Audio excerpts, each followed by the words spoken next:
Hello everyone and welcome to another Premier Injuries Daily Update. Now, several injuries to cover since our last video, which dropped on Monday. We look at the Crystal Palace and Leeds game on Monday night. Tyrek Mitchell was a surprise absentee from the squad. Patrick Vieira did confirm that it was injury and not illness related. However, he suggested that was only a minor issue. It looked more of being a precautionary withdrawal, and hopefully he'll be okay for this weekend. There was no Luka Milivojevic in that Crystal Palace squad. He had been struggling with a minor hamstring issue. He did return to training ahead of that game, but he wasn't included. Thankfully, everybody else on the face of it seems to come through that game okay. One update from Jess March, that was with regards to Klitsch, who was replaced at half-time. That was a tactical decision with Robin Koch coming on. He wanted more of a defensive midfielder in there. Now, ahead of the Champions League on Wednesday night, Liverpool, Roberto Firmino hasn't progressed as hoped. We know that he's been managing a foot problem in recent times. Jurgen Klopp gave him an outside chance for game week 34. Didn't quite make it. There was still a little bit of discomfort in there. And also, again, he looks to be a little bit short in terms of his availability. Now, again, it's not a massive issue because Jurgen Klopp, it is an area of his squad that he is well stocked, players in good form, and of course Divock Origi with his goal the other week. So things are looking quite good. No need to rush Roberto Firmino back. Like I say, if he does miss out in the Champions League, there's a very strong possibility that he could be returned in game week 35. Manchester City, they were involved in Champions League action on Tuesday night. 4-3, 7-goal thriller against Real Madrid. Surprise inclusion of the matchday squad, and indeed the starting 11 was John Stones. He went into that game had been complaining of tightness in his hamstring, and indeed Pep even confirmed that he hadn't trained ahead of the match. So it's a bit of a calculated risk, and to coin a Raj Bra 3CB performance term, it was a case of risk and reward. They took the risk. Unfortunately, he was forced off during that opening 45 minutes, and again, he'd be assessed. Now, fingers crossed that hamstring problem hasn't been exacerbated, because we could be looking at several weeks on the sidelines. You're hoping that John Stones recognised that there was an issue in there. He didn't want to push it any further, and therefore he was replaced. Suggestion that Nathan Ake, who was on the bench, it was Fernandinho who come on. Nathan Ake may be struggling still with that ankle problem, not 100%, and maybe that's why he wasn't thrown on in that first half. Now, I suspected on Monday that Tino Livramento may have suffered a serious knee injury that involved his anterior cruciate ligament. Now, unfortunately, that has been confirmed by the club, and he is scheduled for surgery. The likelihood is that he won't return this calendar year, unfortunately, like I say. And we will have a video dropping very soon, so keep your eyes and ears open for that, where we discuss a little bit more about the injury itself, the mechanism, touch upon some of his recovery and rehab, and why that initial prognosis, yes, it's bad, but there is still hope with regards to return, whenever that case may be. Average return to play typically for somebody his age is around about 300 plus days. The average generally at the moment stands at around about 290. Now, we do have a few games on Thursday evening as well. Now, we focus on the Premier League, and Manchester United entertain Chelsea at Old Trafford. Now, Ralph Rangnick said that it is a possibility that he will involve players from his youth or development side,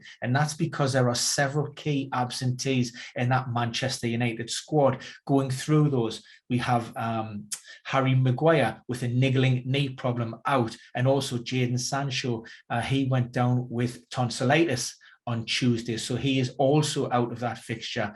Aaron Wan-Bissaka will have a late fitness test. Didier Delot is likely to play on the right with Telles on the left. Long-term absentees are those who are in the treatment room already. None of those are expected to return, and that rules out Luke Shaw, questionable whether he will return this season. Paul Pogba, again, question marks over his availability. Edinson Cavani, he's out, but there was a positive update with regards to the striker who has been struggling with a calf complaint.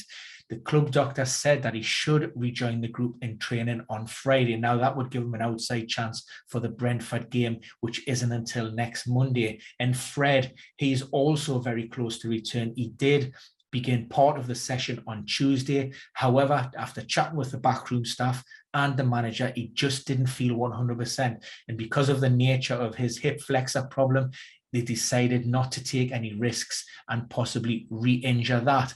For Chelsea, we know that Mateo Kovacic, Ben Chilwell and Callum Hudson-Odoi, they're all out. And also Ross Barkley, he's went down with another illness, so he's been going to be out of that match day squad. But Reece James rested as a precaution due to a little bit of discomfort in his muscles, hamstrings. He missed out at the weekend. He has trained on Tuesday. And also Antonio Rudiger managing groin and hamstring problems. Nothing too serious. Both trained on Tuesday. If they come through the final session today, then they will be included in that match day squad. Final checks need to be on Andreas Christensen. He was pulled out of that starting 11 on Sunday due to problems, stomach cramps. Again, he'll just be checked. And if that's fine, he will come back into the squad. Elsewhere, Leicester City, they're in that Europa Conference League game versus Roma. That's a semi-final first leg tie. Brendan Rodgers, thankfully, no fresh injury concerns, no new worries there. A long-term absentees, Wilfred Ndidi and also Ryan Bertrand. They're the two confirmed absentees. Babou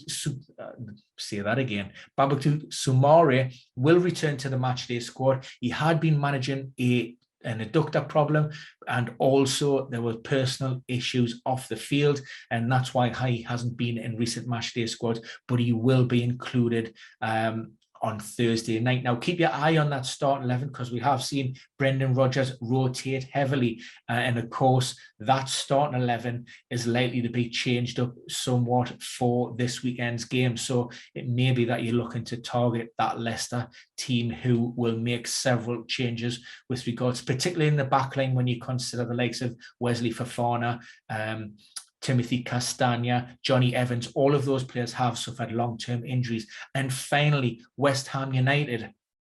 Again, David Moyes wasn't giving much away.